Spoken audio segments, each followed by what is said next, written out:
The 2009 Kenya Airways East African Safari Classic Rally returns for its fourth edition, stirring once again memories of a bygone era when rallying was as much about tactics, endurance, reliability and unpredictable weather conditions as it was about speed. So much can change in a single stage that drivers must drive with the whole rally in mind. The reward for consistency can often lead to slower drivers appearing high up on the leaderboard, whilst those that attack from the start often suffer from mechanical woes later on in the event that hinder their progress. Kenya and Tanzania boast possibly the greatest diversity of ecosystems on the planet, from the snow-capped peaks of Mount Kilimanjaro to the harsh and dry northern frontier district. Tourism is a key to the success of these countries, and the drivers would have the chance to see for themselves the impact the recent drought has had on the environment. Starting from the pristine white beaches of the Kenyan coast, the drivers had much to look forward to over the next 10 days. This year's event would run from November the 22nd to December the 1st. 2009 was blessed with a wide range of beautifully prepared pre-1975 machines. The Tutil Porsche team returns with 5 entries, most notable being Gerard Marcy, who would be one of the favourites to take top honours after leading all the previous editions of the rally before mechanical problems and driver errors cost him the win. I think we have a good co-driver, a fantastic car, and I am happy for coming to Kenya for the 4th time. The team would also include newcomers Thomas Flohr from Switzerland entering his first ever event and Filipino Martin Aguirre. Local favourite and former Safari winner Ian Duncan is back in the monstrous Ford Mustang. After suffering numerous mechanical failures in 2007, Ian would be hoping that the experience gained in the car on a few local rallies in 2008 would lay those gremlins to rest. Yeah, it's working pretty good at the moment. We did a few local rallies and hopefully it's working good, but we'll see. This year welcomed the Kronos team. Famous for winning the WRC with Sebastian Loeb in 2007 and more recently preparing Chris Meek's IRC Championship winning car, they would be in slightly unfamiliar territory with their 2 Porsche 911s led by team owner Jean-Pierre Mondron. The wonderful Renault Alpine makes a welcome return to Africa, having last entered the Safari in the early 70s with little success. The Eric Comas prepared cars immediately became crowd favourites, many commenting they were simply too beautiful to rally.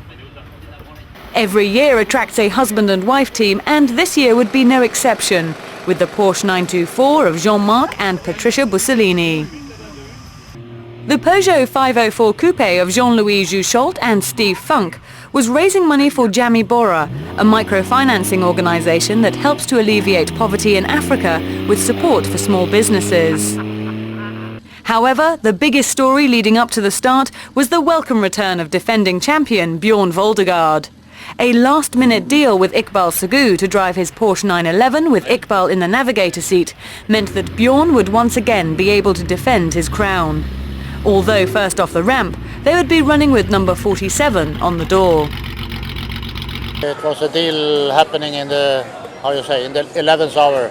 I was ready to stay home and be jealous for all the others, but then suddenly Iqbal Sagu came up with a car and did the money necessary. Here I am, and I will try to defend my title, yes. Surinder Tati, the event organiser, welcomed the drivers to Kenya with a driver's briefing, giving last-minute advice to the crews who waited eagerly to get underway. Scrutineering once again took place at the Sarova White Sands Hotel, with a ceremonial start under Mombasa's famous tusks in the centre of town. Cars arrived in formation, making for an impressive convoy. First away was Bjorn Voldegaard and Iqbal Sagu, flagged off by Titus Nikuni, managing director of title sponsor Kenya Airways. The biggest cheer was reserved for local hero Ian Duncan, starting third off the ramp with Amar Slach. Another crowd favourite, the Citroën DS21 of Frederick Donat and Guy Shrikwi. This is a replica of the last remaining shortback DS21 rallied by Citroën in the 70s and is the only working one in existence, the original car now a museum piece back at the factory. New to the event this year was the prologue stage, run on the Vipingo Ridge estate overlooking the Indian Ocean. As well as being a spectator stage, this year's drivers would have to go flat out to determine the start order the following morning. Gerard Marcy set the fastest time, the agile Porsche at a slight advantage over the bulkier Ford Mustang and Datsuns behind. He would end up 17 seconds faster than second-place Stefano Rocca in the ex-Safari winning Datsun 280Z. Ian Duncan struggled to get the Mustang around the tight and twisty stage and would start day 2 third on the road.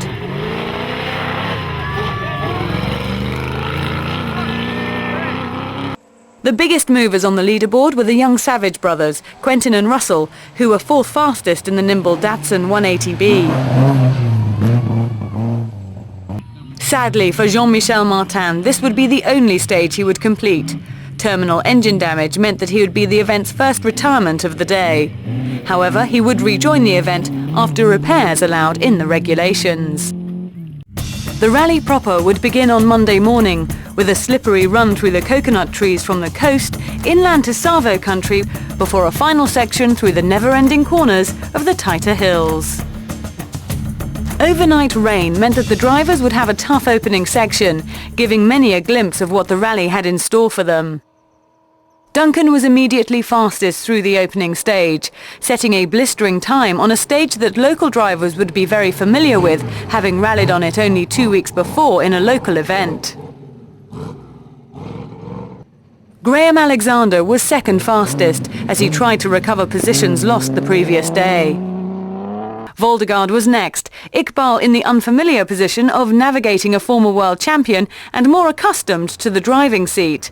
The situation was further complicated by a temperamental intercom system which was traced to a flat battery. The slippery conditions would catch out few drivers, Wayne Kieswetter overshooting this junction as his Datsun 180B ploughed straight on. No damage done, he continued on to set the 6th fastest time. Problems on the first stage for Stefano Rocca would cost him over 17 minutes and drop him down the leaderboard. He would again have problems in the second stage and end the day down in 34th. The hydropneumatic suspension on the Citroën of Donat failed twice during the day, dropping them back to 35th. Drivers would delight in the flat-out McKinnon Road to Motate stage, the smooth sandy tracks allowing speeds of up to 180 km per hour in places. Having dropped nearly 5 minutes on the first stage with the puncher, Marcy set the fastest time, taking back 1 minute and 8 seconds on Duncan. Voldegaard was second fastest. A consistent run on the day's stages meant that he ended the day only 4 seconds down on the leader. Duncan went into the rest halt relaxed about the day's progress, a puncture near the end of the third stage not costing him too much time.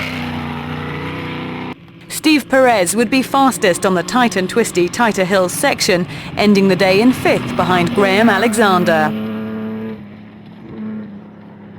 Despite losing a suspension bolt and shearing his engine mountings, Graham still managed to bring his 260Z to the overnight rest halt in 4th. Jeff Bell and Tim Challen's steady progress up the leaderboard was rewarded with 6th overall. The